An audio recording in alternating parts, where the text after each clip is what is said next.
नमस्कार बंधुरा आमी सुष्मिता चले एलाम तुम्हारे सामने आज के एक अन्यरकम भिडियो निये। देखो आमी कखन उठे भगवान के भोग निवेदन करी सेटाई तुम्हारे साथे छोट्ट करे एकटु शेयर करछि आजके।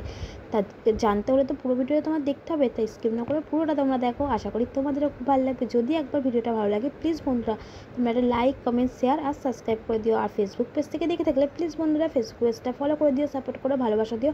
और तोमरा आशीर्बाद करो, तोमादेर भालोबासा आशीर्बादे जेन आमि अनेक दूर एगोते पारी। और तोमरा आमार भिडियो कारा कोथा थेके देखछो अवश्यई किन्तु कमेंट करे জানিও। এই দেখো সকালবেলা উঠেই কিন্তু আগে এখানে ভাতটা তো বসি, তারপর আমি চলে যাই চান করতে। চান টান করে এসে তারপর ঘরটা মুছেই গেছিলাম, ঠাকুরের যদি বাসি ঘর না ঘর মুছে টুছে তারপর আমি এখানে দেখো ঠাকুরকে এখানে এক এক করে সুন্দর করে স্নান করি টারিয়ে ঠাকুরকে ভোগ নিবেদন করে দিয়েছিলাম। কিন্তু ফুল ছাড়া তো ঠাকুরকে ভালোই লাগছে না, কিন্তু বাইরে না অন্ধকার অনেকটাই, তোমাদের সাথে সেটাও শেয়ার করছি। তারপর আমি এক এক করে ধূপকাঠি মোমবাতি সব প্রদীপ দিয়ে ঠাকুরকে আরতি করে দিলাম। দেখো 4:45টা বাজে, ততক্ষণে কিন্তু আমার গোপুসোনাকে ভোগ নিবেদন করে দিয়েছিলাম, কিন্তু তোমার সাথে সেটা শেয়ার করলাম। আর এই দেখো এখানে সমস্ত ঠাকুরগুলোকে এবার আমি আস্তে আস্তে ধূপকাঠি মোমবাতি দিয়ে আরতি করেছিলাম। যেহেতু একা একা ভিডিও করছিলাম তো এক হাতে, তাই যতটা পাচ্ছি আমি তোমার সাথে শেয়ার করেছি। তা তোমাদের কেমন লাগছে অবশ্যই কিন্তু কমেন্ট করে জানিও। এই দেখো সমস্ত ঠাকুরকে আরতি করার পর তারপর বাইরেটা তোমাদের একটু দেখিয়ে দিই কেমন অন্ধকার। 4:45টা বাজে। এই দেখো দেখেছো এখনও কিন্তু ভোরের আকাশে এখনও আলো ফোটেনি। এই দেখো আর এই দেখো দেখো অন্ধকার, তার জন্য আমি এখানে ঠাকুরগুলো বাইরেও একটুখানি ঠাকুরের ধূপকাঠি দেখিয়ে আমি তারপর ধূপকাঠিটা বাইরে রেখে দিই, একটা ধূপকাঠি বাইরেই দিই, দিয়ে তারপর আমি এই যে চলে এলাম। তারপর এখানে একটু আমি যদি ধুনো প্রতিদিনই ধুনো দিই, সেটার জন্য দেখো এখানে আমি ধুনো জ্বেলে নিচ্ছিলাম। তোমার সাথে ছোট্ট করে শেয়ার করলাম, বলেছি আজকে তোমাদের সব কিছুই শেয়ার করবো। প্রতিদিন তো একই রকম দেখাই যে আমাদের রান্না করছি এই রান্না, তা হয়তো ওই জন্য আজকে একটু সকাল থেকে উঠে আমি কী করি সেটাই তোমাদের সাথে শেয়ার করলাম। তা 4:45টার মধ্যে কিন্তু আমার এখানে ভগবানকে ভোগ নিবেদন করে সমস্ত পুজো কিন্তু কমপ্লিট হয়ে গেছিলো।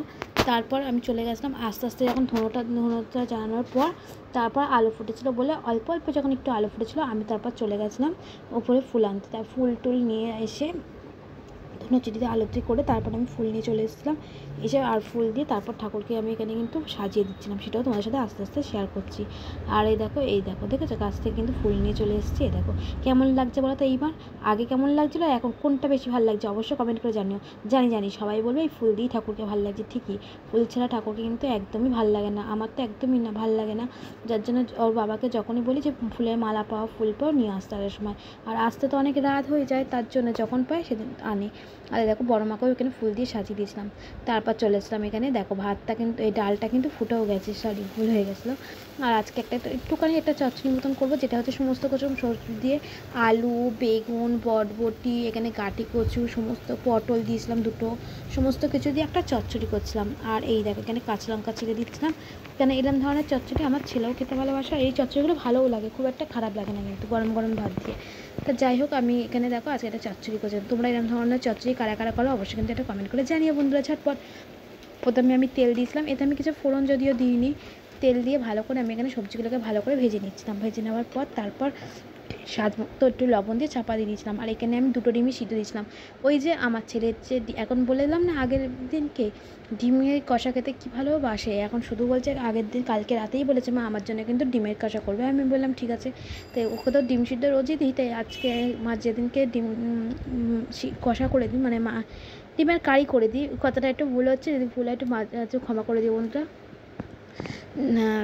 ডিমের যেদিনকে কারি করি সেদিনকে ওই জন্য আজকে সেদিনকে একটা ডিম সিদ্ধ না ডিমটা তো খায়, তাই ডিমের আজকে কারি করে দেবো, তার জন্য 2টো ডিম ওর জন্য সিদ্ধ করেছি। আর এই দেখো তোমাদের একটা জিনিস শেয়ার করলাম, দেখো এই যে শাকগুলো আমি তো রাত্রেবেলা সব কেটে কুটে রাখি, যেহেতু ভোরবেলা উঠে রান্না করি তো তা কেটে রাখলে একটু তাড়াতাড়ি হয়। আর এই দেখো শাকগুলো না আমি কালকে কেটে, আর যেহেতু বালিও হয় না ওই জন্য আমি কী করি সারা রাতই কেটে জলে ডুবিয়ে রাখি। আর দেখো সারা রাত পর দেখো জলের রঙটা দেখেছো, তোমরা একটু কমেন্ট করে জানি তো এটা কি কালার নাকি শাকের রঙ, আমার তো মনে হচ্ছে এটা কালার। দেখো পুরো লাল রঙ, শাকগুলোকে যে রঙ দেয় না সেটাই আমার কিন্তু মনে হচ্ছে ভীষণ গাঢ় লাল রঙটা, জানো দেখো তোমাদের সাথে একটু ওই জন্যই শেয়ার করলাম। সারা রাত জাগার পর দেখো, আর তারপরেও কিন্তু আমি বারবার কিন্তু জল দিয়ে ধুয়েছিলাম, অনেকবার 5 থেকে 6 বার ধুয়েছিলাম। আর এই দেখো দেখেছো কত বললাম না এই যে সারা রাত রাখার পর দেখেছো কত বালি কাদা জলের তলায় পড়েছিল, এই সাদা জিনিস রাখলে না ভালো বোঝা যায়, আমি এই জন্যই কন্টেনারটাতে ডুবিয়েছিলাম। আর এই দেখো এবার ভালো করে দেখো আমি এখানে ধুয়ে নিচ্ছি বারবার করে, কিন্তু দেখো ধুলে কী হবে 5 থেকে 6 বার আমি কিন্তু এখানে ধুয়েইছিলাম, কিন্তু দেখো সেই মানে ওই লালের জলটা কিন্তু হয়তো হালকা হালকা হচ্ছিলো আস্তে আস্তে, কিন্তু লাল জলটা কিন্তু ছিলই, যতবার ধুয়েছি ধোয়ার পরে একটু জলটা একটু হালকা হচ্ছিলো, তাই জন্য বুঝতে পারলাম যে এটা রঙই হতে পারে। তোমরা একটু জানিয়ে তো এটা রঙ কিনা, এটা শাকের রঙ। এটা যদি শাকের রঙ হতো তাহলে কিন্তু প্রতিবারই কিন্তু কালো রঙটাই এটা থাকতো। তা শাকগুলোকে ভালো করে ধুয়ে নেওয়ার পর আমি একটু আলাদা বাটিতে রেখে দিলাম। আর এখানে দেখো আমি ভালো করে ভেজে নেওয়ার পর এখানে আমি দেখো এই ভালো করে আমি এটাকে এবার কষিয়ে নেওয়ার পর, বেশি মশলা কিছু দিইনি, ধনে লঙ্কার গুঁড়ো এইসব দিয়ে করেছিলাম তরকারিটা। তারপর দেখো সব কিছু রান্নার শেষে লাস্টে আমি শাকটা করেছিলাম। তা মাঝখানে কী রান্না করেছিলাম তোমাদের সাথে শেয়ার করলাম না, কারণ ডিমের কারি তোমাদের সাথে সব শেয়ার করেছিলাম। তো ফাইনালি দেখো আজকে লাঞ্চে কী রান্না করলাম, এই যে দেখো যেই চচ্চড়িটা করলাম সেই চচ্চড়িটা তোমাদের সাথে দেখো ফাইনালি হয়ে গেছে। এখানে লাল শাক ভাজা, এখানে পেঁয়াজ আর শুকনো লঙ্কা দিয়ে ভেজেছিলাম, আর এখানে ছেলের জন্য ডিমের কারি। তা কেমন হলো আজকে লাঞ্চটা অবশ্যই ঝটপট কমেন্ট করে জানিয়ে বন্ধুরা।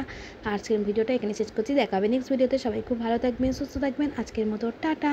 আর এই দেখো এখানে সাথে ছিল ভাত। আজকে এই যে লাঞ্চের মেনু। না তোমরা কে কী আজকে লাঞ্চে রান্না করেছো অবশ্যই ঝটপট কমেন্ট করে জানিও। আর ছেলের যেহেতু আজকে স্কুলেও ছুটি, তাও ওই জন্য ওকে রুটি করে দিলাম। ও কালকেই বলেছিলো মা আমার জন্য একটু রুটি করো, এর আগের দিনেও বলেছিলো রুটি করো, তা আমি আর রুটি করিনি, তা আজকেই রুটিটা করলাম। যেহেতু সকালবেলা মুড়ি ছিল, তারপর স্যালাড বানিয়েছিলাম, ও ছুটি থাকলে একটু বানাই তার জন্য আজকে রুটিটাকে করেই দিলাম, যেহেতু ছুটি আছে স্কুলটা। আর এখানে ছাতুটাও খুলে দিয়েছি, যেহেতু ওর বাবা খেয়ে যাবে। তাই এই ছিল আজকের লাঞ্চের মেনু। আজকের ভিডিওটা তোমাদের কেমন লাগলো অবশ্যই ঝটপট কমেন্ট করে জানিও বন্ধুরা। বাই বাই, দেখা হবে নেক্সট ভিডিওতে। সবাই খুব ভালো থাকবেন, সুস্থ থাকবেন। আজকের মতো টাটা। আর আমার ভিডিও কারা কোথা থেকে দেখছো অবশ্যই কিন্তু কমেন্ট করে জানিও কিন্তু বন্ধুরা।